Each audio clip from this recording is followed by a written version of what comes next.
సత్య, నువ్విప్పుడు కొత్త బంగారు లోకంలో విహరిస్తున్నావు.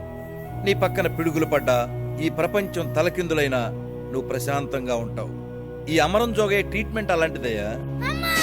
ప్రజలు శాంతమూర్తిని చూడాలనుకుంటే గాంధీ నెహ్రూల ఫోటోలు కాదు, నీ ఫోటో పెట్టుకుంటారయ్యా. ఇప్పుడు నీ మెదడు మనసు హిమాలయాల కంటే చల్లగా ఉన్నాయి.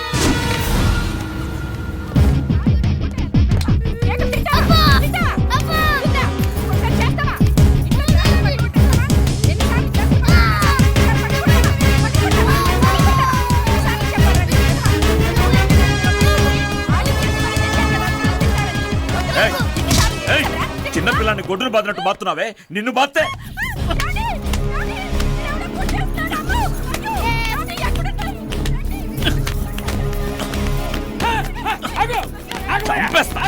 ఎవడ్రా నువ్వు? ఇంతవరకు నా పెళ్ళాన్ని నేనే కొట్టలేదు. అది దున్నపోతులా ఇంతసేపు పసిపిల్లాన్ని కొడుతుంటే ఆపడానికి రాలేదు, ఇప్పుడు నేను దాన్ని కొడుతుంటే ఆపడానికి వచ్చావా? ఇదెక్కడా న్యాయమండి? ఇంట్లో విలువైన సామానంతా పగలగొట్టేస్తున్నాడు. పిల్లల కోసం తెచ్చిన కేకులు బిస్కెట్లు తినేస్తున్నాడు. కొట్టకుండా ముద్దెట్టుకోమంటారా? ఎరా కాదు అంకుల్, ఆకలిస్తే చిన్నపిల్లాడు అడిగినప్పుడు తిండి పెట్టకపోతే వాళ్ళు తినకుండా ఏం చేస్తాడే? ఇదిగో, ఒక స్త్రీ మీద చేయి చేసుకున్నావు. నేను అసలే లాయర్ని, నీ మీద కేసు పెట్టాను అనుకో. స్త్రీలా బిహేవ్ చేస్తుందా? ఓ రాక్షసులా బిహేవ్ చేస్తుంది. అయినా లాయర్ అని చెప్పుకోవడానికి సిగ్గులేదు? చిన్నపిల్లల్ని పనిలో పెట్టుకుంటారా? చైల్డ్ లేబర్ కింద నీ మీద కేసు పెడితే నువ్వు లోపల ఎన్నేళ్ళు ఉండాలో నీకు తెలీదు? మదర్ థెరీసా ప్రజా అంకిత సంఘం ప్రెసిడెంట్ పావాలా కళ్యాణి, సోషల్ వర్కర్, సామాజిక సేవే మా ధ్యేయం.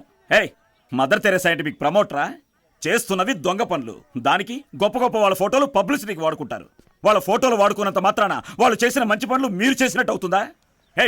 జనం మీకంత పిచ్చివాళ్ళుగా కనిపిస్తున్నారా? చారిటీ అనేది ఇంట్లో మొదలవ్వాలి. ఇలా ఇంట్లో చిన్నపిల్లల్ని హింసించి రోడ్డుకెళ్లి సంఘానికి ఏం పీకుతావే? సత్య, కూల్ డౌన్ అయితే.